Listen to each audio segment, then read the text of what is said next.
ഏറ്റവും പ്രിയപ്പെട്ട സഹോദരങ്ങളെ, ഈ ദിനത്തിൽ നമുക്ക് ഈശോയ്ക്ക് ഒരുപാട് നന്ദി പറയണം. കർത്താവിൻ്റെ മഹത്വം നമ്മുടെ മേൽ ഇറങ്ങി വരാൻ വേണ്ടി ആഗ്രഹിച്ച് പ്രാർത്ഥിക്കാം. തിന്മയുടെ സ്വാധീനം നമ്മളെ ഏതെല്ലാം വിധത്തിൽ നമ്മളെ പീഡിപ്പിക്കുന്നുണ്ടോ, മാനസികമായിട്ടോ ശാരീരികമായിട്ടോ കുടുംബപരമായിട്ടോ ഏതെല്ലാം കാര്യങ്ങൾ നമ്മൾ നിരാശപ്പെടുന്നുണ്ടോ, ആ വിധ തിന്മകളെല്ലാം വിട്ടുപോകാൻ കർത്താവിൽ സമ്പൂർണ്ണമായിട്ട് ആശ്രയിക്കാനുള്ള വലിയൊരു കൃപ ഇന്ന് തരണമേ എന്ന് നമുക്ക് ദാഹിച്ച് പ്രാർത്ഥിച്ചുകൊണ്ട് നമുക്ക് ഇന്നത്തെ ഈ കൃപ അഭിഷേകം കൃപാനുഭവ ഈ ശുശ്രൂഷ നമുക്ക് ആരംഭിക്കാം.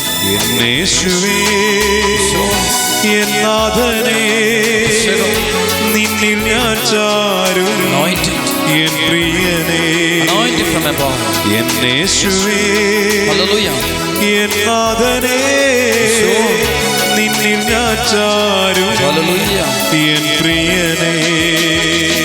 കർത്താവായ ഈശോയെ, കുറച്ച് വലിയ കരുണ കൃപ ഞങ്ങളുടെ മേൽ ഒഴുക്കണേ ഈശോയെ. ഈ ശുശ്രൂഷക നിമിഷങ്ങളിൽ ഈ അനുവിന് കൃപയുടെ നിമിഷത്തിൽ കർത്താവേ, നിന്റെ കരം ഈ മക്കളുടെ മേൽ നീട്ടണമേ. എല്ലാ വേദനകളിൽ നിന്നും ഇവരെ കരകയറ്റണമേ, ശക്തിപ്പെടുത്തണമേ. ഹല്ലേലൂയ. യേശുവേ ആരാധന, യേശുവേ നന്ദി, ആമേൻ. പ്രിയപ്പെട്ട ദൈവമക്കളെ, ഇന്ന് പരിശുദ്ധാത്മാവ് നമുക്ക് നൽകുന്ന വചനം ഹെബ്രായ ലേഖനം 10-ാം അധ്യായത്തിൻ്റെ 32 മുതൽ 39 വരെയുള്ള തിരുവചനങ്ങളാണ്. വലിയൊരു അനുഗ്രഹത്തിൻ്റെ വചനമാണിത്. വളരെ ശ്രദ്ധയോടെ കേട്ട് നമുക്ക് പ്രാർത്ഥിക്കണം. ദൈവമേ, ഇവിടുത്തെ ആത്മാവിൻ്റെ കൃപകൾ ധാരാളമായിട്ട് ഞങ്ങൾ ഓരോരുത്തരുടെ മേലും ഞങ്ങളുടെ ജീവിതങ്ങളുടെ മേലും വർഷിക്കണമെന്ന് പ്രാർത്ഥിക്കണം. നിങ്ങൾ പ്രബുദ്ധരാക്കപ്പെട്ടതിന് ശേഷം കഷ്ടപ്പാടുകളോട് കഠിനമായി പൊരുതി നിന്ന ആ കഴിഞ്ഞ കാലങ്ങൾ ഓർക്കുവിൻ. ചിലപ്പോഴെല്ലാം നിങ്ങൾ വേദനയ്ക്കും അധിക്ഷേപത്തിനും പരസ്യമായി വിഷയമാക്കപ്പെടുകയും മറ്റു ചിലപ്പോൾ അവ സഹിച്ചവരുമായി പങ്കുചേരുകയും ചെയ്തു. തടങ്കലിലായിരുന്നപ്പോൾ നിങ്ങൾ വേദനകൾ പങ്കിട്ടു. ധനത്തിൻ്റെ അപഹരണം സന്തോഷത്തോടെ നിങ്ങൾ സഹിച്ചു. എന്തെന്നാൽ കൂടുതൽ ഉത്കൃഷ്ടവും ശാശ്വതവുമായ ധനം നിങ്ങൾക്കുണ്ടെന്ന് നിങ്ങൾ അറിഞ്ഞിരുന്നു. നിങ്ങളുടെ ആത്മധൈര്യം നിങ്ങൾ നശിപ്പിച്ച് കളയരുത്. അതിന് വലിയ പ്രതിഫലം ലഭിക്കാനിരിക്കുന്നു. ദൈവത്തിൻ്റെ ഇഷ്ടം നിറവേറ്റി അവിടുത്തെ വാഗ്ദാനം പ്രാപിക്കാൻ നിങ്ങൾക്ക് സഹനശക്തി ആവശ്യമായിരിക്കുന്നു. ഇനി വളരെ കുറച്ച് സമയമേ ഉള്ളൂ. വരാനിരിക്കുന്നവൻ വരിക തന്നെ ചെയ്യും. അവൻ താമസിക്കുകയില്ല. എൻ്റെ നീതിമാൻ വിശ്വാസം മൂലം ജീവിക്കും. അവൻ പിന്മാറുന്നെങ്കിൽ എൻ്റെ ആത്മാവ് അവനിൽ പ്രസാദിക്കുകയില്ല. പിന്മാറി നശിപ്പിക്കപ്പെട്ടവരുടെ കൂട്ടത്തിലല്ല, വിശ്വസിച്ച് ആത്മരക്ഷ പ്രാപിക്കുന്നവരുടെ കൂട്ടത്തിലാണ് നമ്മൾ. പ്രിയപ്പെട്ട ദൈവമക്കളെ, ഒരു അനുഗ്രഹത്തിൻ്റെ വചനമാണ് നാം ഇന്ന് കേട്ടത്. വലിയൊരു കൃപയുടെ വചനം. സഹനത്തിൻ്റെ പാതയിലൂടെ പോകുന്ന മക്കൾ ആരെങ്കിലുമൊക്കെ ഉണ്ടെങ്കിൽ, തിരസ്കരണത്തിൻ്റെ തകർച്ചകളുടെ, സാമ്പത്തിക തകർച്ച, ഭൗതിക തകർച്ച, ഒറ്റപ്പെടലുകൾ, അങ്ങനെ ദുരിതങ്ങളിലൂടെ പോകുന്ന ആരെങ്കിലും ഉണ്ടെങ്കിൽ അവർക്ക് ആശ്വാസം തരുന്ന പരിശുദ്ധാത്മാവിൻ്റെ വചനമാണിത്. അവർക്ക് വഴി കാണിച്ചു തരുന്ന വലിയൊരു വചനമാണിത്. ആരെങ്കിലുമൊക്കെ മാനസികമായിട്ട് തളർന്നിരിപ്പുണ്ടെങ്കിൽ, ഞാൻ ഒരുപാട് പ്രാർത്ഥിച്ചു, ഞാൻ ഒരുപാട് ദൈവത്തെ വിളിച്ചു, എന്നിട്ടും ദൈവം എന്തുകൊണ്ട് ഇടപെടുന്നില്ല, എന്തുകൊണ്ട് ഈ അവസ്ഥ എനിക്ക്, എന്തുകൊണ്ട് എൻ്റെ കുടുംബത്തിന് ഈ പ്രശ്നം എന്നൊക്കെ വേദനിച്ചിരിക്കുന്ന ഏതെങ്കിലും മകനോ മകളോ ഉണ്ടെങ്കിൽ അവർക്കുള്ള വചനമാണിത്. ഏതെങ്കിലും മകനോ മകളോ, ഞാൻ രോഗിയാണ്, പൈശാചിക ബന്ധനത്തിലാണ്, ഒരു തിന്മയുടെ ശക്തി ഞങ്ങളെ വല്ലാണ്ട് പീഡിപ്പിക്കുന്നു, കരകയറാൻ പറ്റുന്നില്ല, എന്തിന് ദൈവം ഇത് നീട്ടിക്കൊണ്ടുപോകുന്നു, എൻ്റെ സഹനത്തിൻ്റെ കാലം എന്ന് തീരും, എൻ്റെ വേദനയുടെ ദുഃഖത്തിൻ്റെ നാളുകൾ എന്ന് തീരും, ഇതെങ്ങോട്ടാണ് ഈ പോക്ക്, ഇതെവിടെ പോയി എത്തും എന്നൊക്കെ ഇങ്ങനെ ചിന്തിച്ചുകൊണ്ടിരിക്കുന്ന ഏതെങ്കിലും മകനോ മകളോ ഉണ്ടെങ്കിൽ അവർക്കുള്ള ആശ്വാസത്തിൻ്റെയും വിടുതലിൻ്റെയും രക്ഷയുടെയും വചനമാണ് ഈ ഹെബ്രായ ലേഖനിലൂടെ പരിശുദ്ധാത്മാവ് നമുക്ക് നൽകുന്നത്. നമുക്ക് ധ്യാനിച്ചുകൊണ്ട് അത് ഹൃദയത്തിൽ സ്വീകരിക്കാം.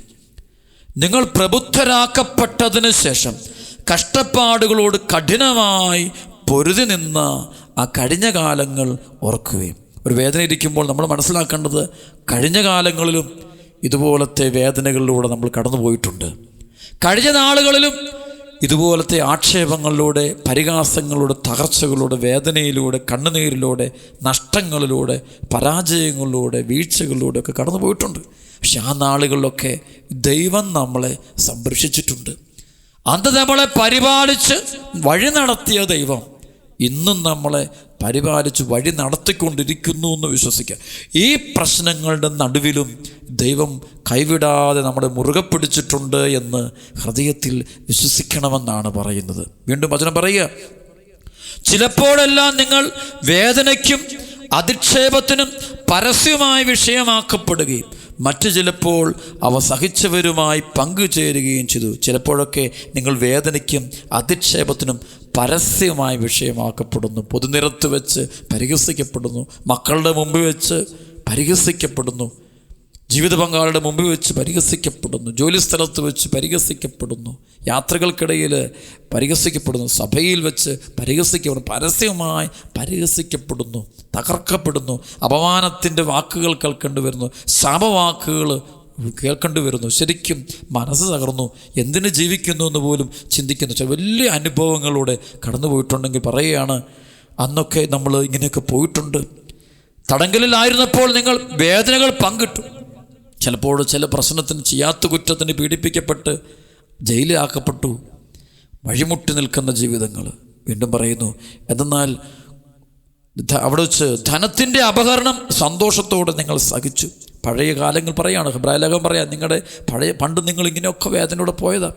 ധനം നഷ്ടപ്പെട്ടു പോയപ്പോൾ അതിൻ്റെ വേദന നിങ്ങൾ സഹിച്ചു എന്ന് പറയാം. ചിലപ്പോൾ നഷ്ടങ്ങളുണ്ടായി, കടബാധ്യത ഉണ്ടായി, സ്ഥലം വിറ്റുപോയി, വീട് നഷ്ടപ്പെട്ടു, എല്ലാം നഷ്ടപ്പെട്ടു, ഒറ്റപ്പെട്ടു, തെരുവിലായ അവസ്ഥകൾ, അതൊക്കെ സഹിച്ചു നിന്ന ആ നാളുകളിൽ ദൈവത്തിൻ്റെ പരിപാലനം അനുഭവിച്ചത് നിങ്ങളിപ്പോൾ ഓർക്കണം എന്ന് പറയുക. ഒരിക്കലുണ്ടായിരുന്ന നാണക്കേടും മാനക്കേടും ഒക്കെ അതിന് നടുവിൽ ദൈവം തന്ന ചില സമാധാനങ്ങൾ, ചില വ്യക്തികളോട്, ചില സാഹചര്യങ്ങളോട് ദൈവം ഇടപെട്ട കാര്യങ്ങൾ, ദൈവം കൈവിടാതെ കൊണ്ടുപോയത്, കുറവുകളുണ്ടായിട്ട് അതാരും അറിയാതെ ദൈവം സംരക്ഷിച്ച് കൊണ്ടുപോയ കാലഘട്ടങ്ങൾ. ഒരപ്പനൊരു കുഞ്ഞിനെയും കൊണ്ടുപോകുന്നത് പോലെ അമ്മ തൻ്റെ കുഞ്ഞിനെ മാറോട് ചേർത്ത് തൻ്റെ വസ്ത്രം കൊണ്ട് കുഞ്ഞിനെ മൂടിക്കൊണ്ടു പോകുന്നത് പോലെ ദൈവമായ കർത്താവ് നിന്നെ മൂടിപ്പൊതിഞ്ഞെന്ന് കൊണ്ടുപോയ കഴിഞ്ഞ നാളുകൾ നീ മറക്കരുത്, നീ ഓർമ്മിച്ച് നന്ദി പറയണം എന്ന് പറയുക. അതുകൊണ്ട് ഇന്ന് സഹനത്തിൽ നിൽക്കുന്ന വ്യക്തി ഈ സഹനത്തിൻ്റെ ഭീകരതയോർത്ത് പേടിക്കുമ്പോൾ, നാണക്കേടോർത്ത് പേടിക്കുമ്പോൾ, എല്ലാം തകർന്നു കരുതുമ്പോൾ, കഴിഞ്ഞ നാളുകളിൽ ദൈവം നിൻ്റെ കുടുംബത്തിൽ നീ ജനിച്ചു വീണ നാൾ മുതൽ ഇന്നു വരെ ദൈവം നിന്നെ കൈപിടിച്ച് നടത്തിയ നിമിഷങ്ങളെ ഓർക്കുക, ദൈവത്തിന് നന്ദി പറയുക, ദൈവത്തെ മഹത്വപ്പെടുത്തുക. അത് ചെയ്യുമ്പോൾ ഈ പൈശാചിക ശക്തി, നിരാശയുടെ പിശാച് നമ്മളെ വിട്ടുപോകും. ദൈവം കൂടെയില്ല, നീ ഒറ്റപ്പെട്ടിരിക്കുന്നു എന്ന് പറയുന്ന ആ ദുഷ്ടപിശാച്, നിന്നോട് സംസാരിക്കുന്ന ദുഷ്ടശക്തി നിന്നെ വിട്ടുപോകും. എന്നിട്ട് നിനക്ക് ധൈര്യം കിട്ടുക, ഈ സമയത്തും ദൈവം നിൻ്റെ കൂടെയുണ്ട്. ഇന്നലകളിൽ എന്നെ നടത്തിയ ദൈവം ഇന്നെന്നെ കൈവിട്ടിട്ട് പോകുമോ?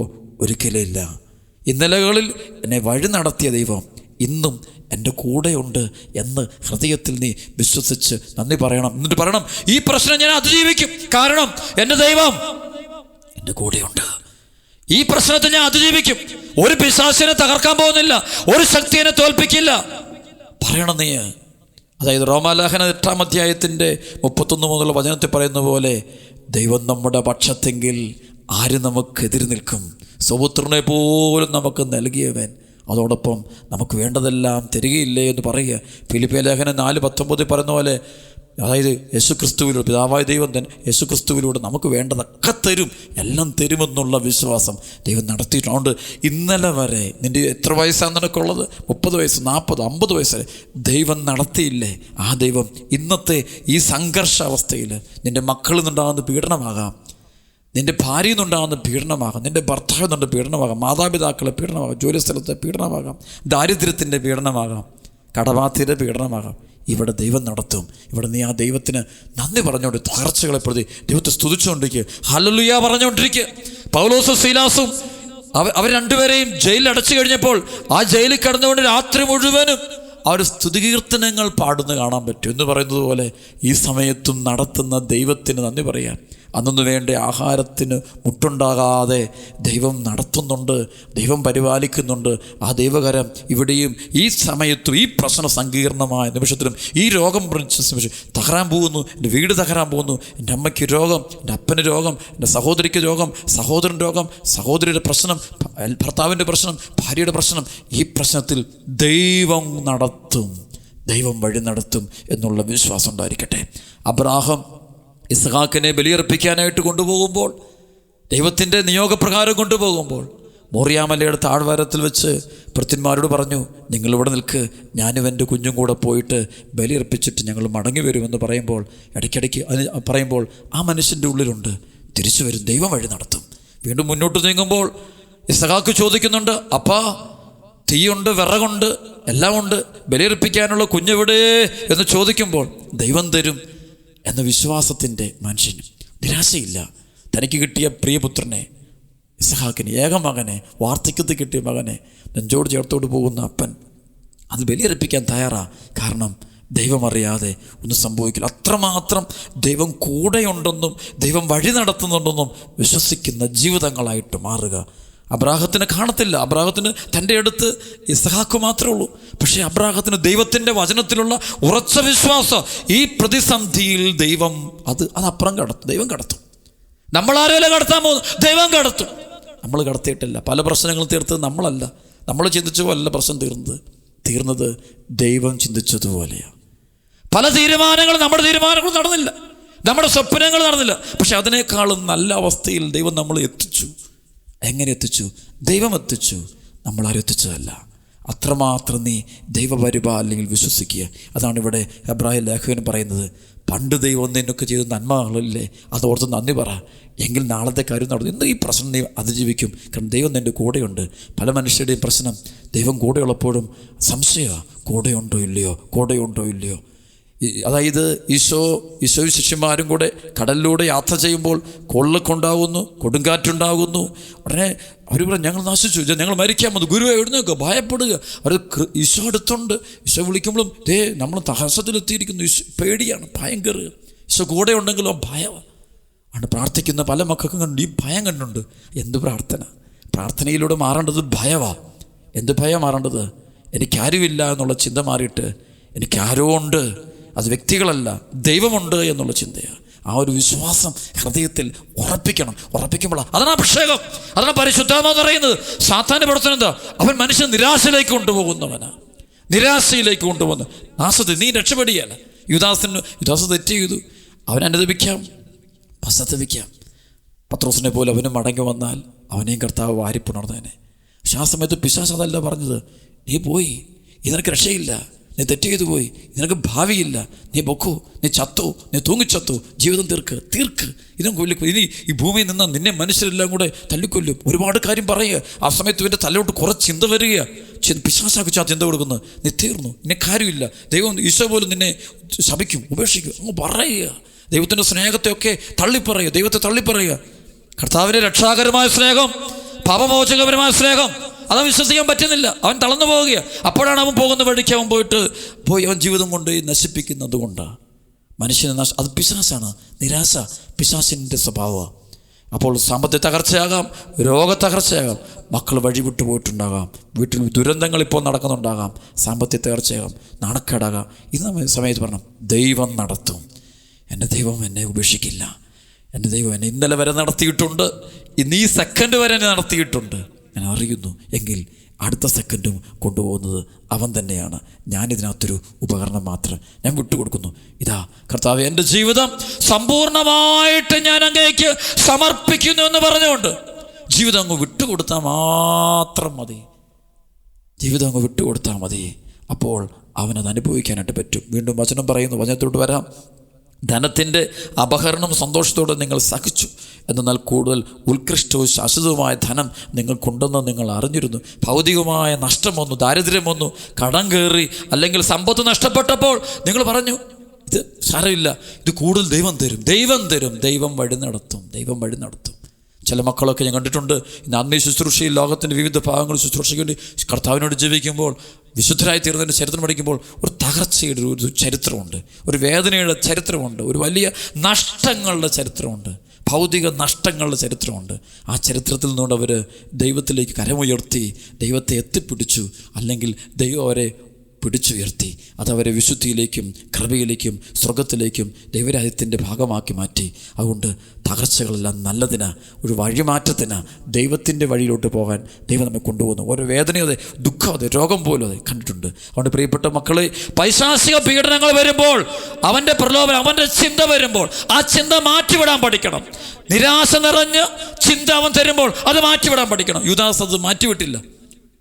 അവൻ ആ സമയത്ത് ചിന്തിക്കേണ്ടിരുന്നത്, ഈ കുറവുകളുള്ളവനായിട്ട് ഞാൻ ഈ കർത്താവിൻ്റെ കൂടെ നടന്നിട്ട് ഒരിക്കൽ പോലും കർത്താവിനോട് വഴക്ക് പറഞ്ഞിട്ടില്ല, ഒരിക്കൽ പോലും കർത്താവ് എന്നെ വേദനിപ്പിച്ചിട്ടില്ല, ഒരിക്കൽ പോലും എൻ്റെ ദൈവം എന്നെ ഉപേക്ഷിച്ചിട്ടില്ല, എനിക്ക് തരേണ്ടതെല്ലാം തന്നവനാ, അന്ത്യത്താഴ്വേള ആദ്യം എനിക്ക് അപ്പം എടുത്ത് തന്നവനുമാ. ആ ദൈവം ഇനി എന്നോട് സ്നേഹമേ കാണിക്കൂ, എന്നോട് കരുണ കാണിക്കും. എനിക്ക് തെറ്റുപറ്റിപ്പോയി, ഞാൻ തിരിച്ചു വരാൻ തയ്യാറാ. തീർച്ചയായിട്ടും അവനോട് ദൈവം കരുണ കാണിച്ചേനെ. അതുകൊണ്ട് പ്രിയപ്പെട്ട ദൈവമക്കളെ, നിരാശ പൈശാചിയോ അത് ഞാൻ എന്നിൽ തന്നെ ആശ്രയിക്കുക. ജീവിതം ഇനി മുന്നോട്ട് പോകുകയല്ല.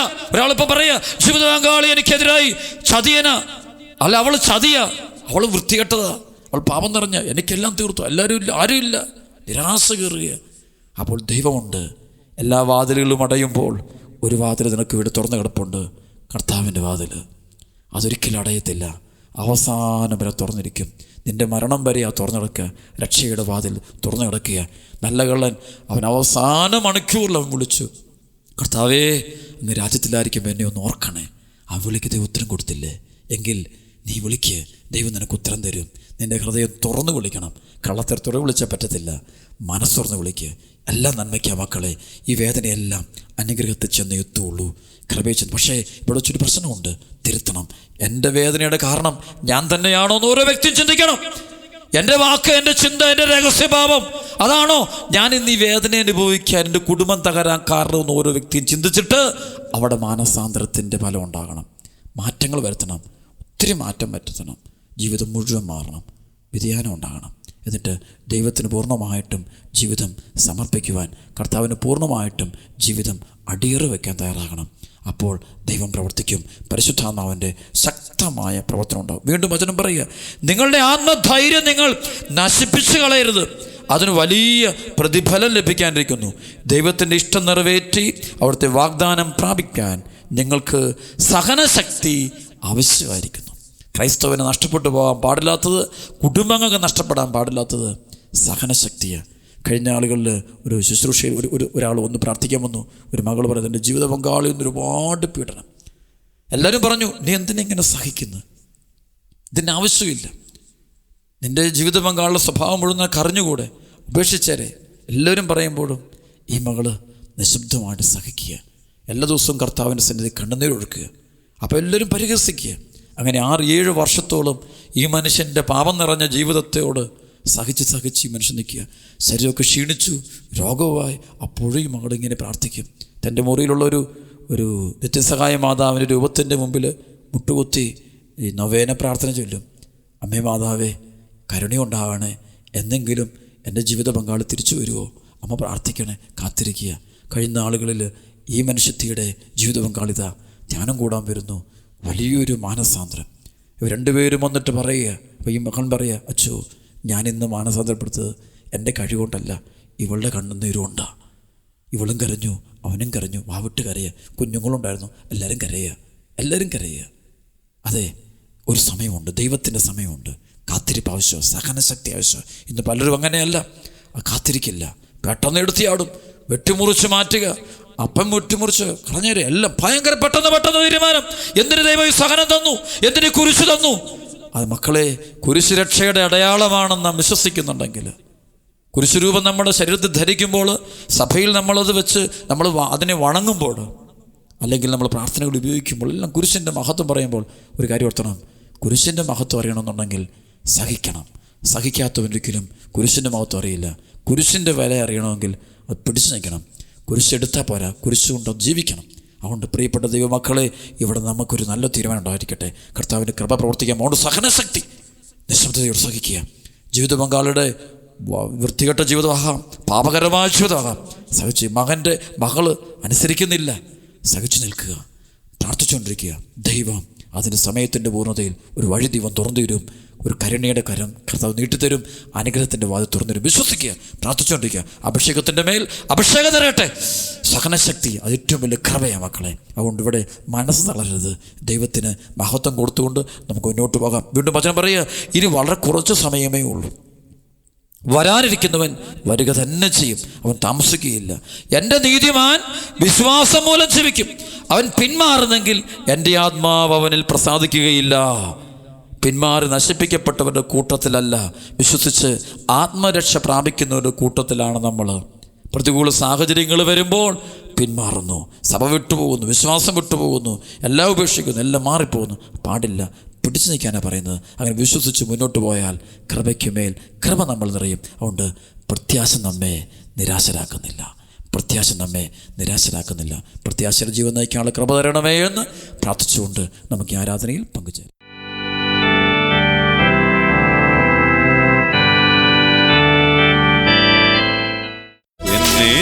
വേദനിക്കുന്ന മക്കളുടെ ജീവിതത്തിൽ ഇടപെടണേ.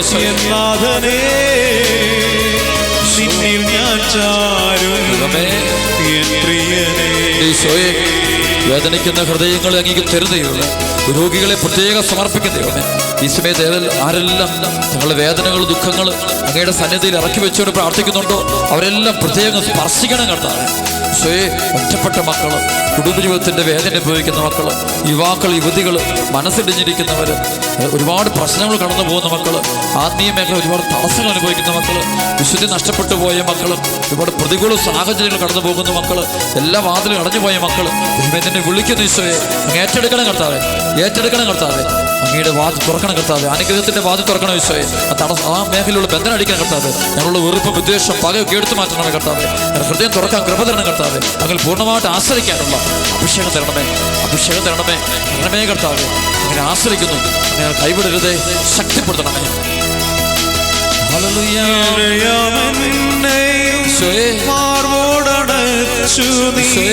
കാത്തു സൂക്ഷിക്കുകൻ തമ്പുരാനെ. പറയുന്ന കർത്താവേ, പ്രാർത്ഥിക്കുന്നു. മാർവോടണച്ചു നീ കാത്തു സൂക്ഷിക്കുകൻ തമ്പുരാനെ. എന്നേശുവേ കണ്ണുനീരൊപ്പണേ കർത്താവേ. നിന്നിൽ ഞാൻ ജീവിതങ്ങളെ ഏറ്റെടുക്കണം കർത്താവേ. അനുഗ്രഹിക്കണം കർത്താവേ. വഴി കാണിച്ചു തരണം കർത്താവേ. പ്രകാശത്തിലേക്ക് നയിക്കണമേ. തടസ്സങ്ങളെല്ലാം മാറ്റണം. നന്ദി. ആരാധന ഞങ്ങൾ ആസ്വദിക്കണമേ. ഈശോയേ, ദൈവമേ, നന്ദി.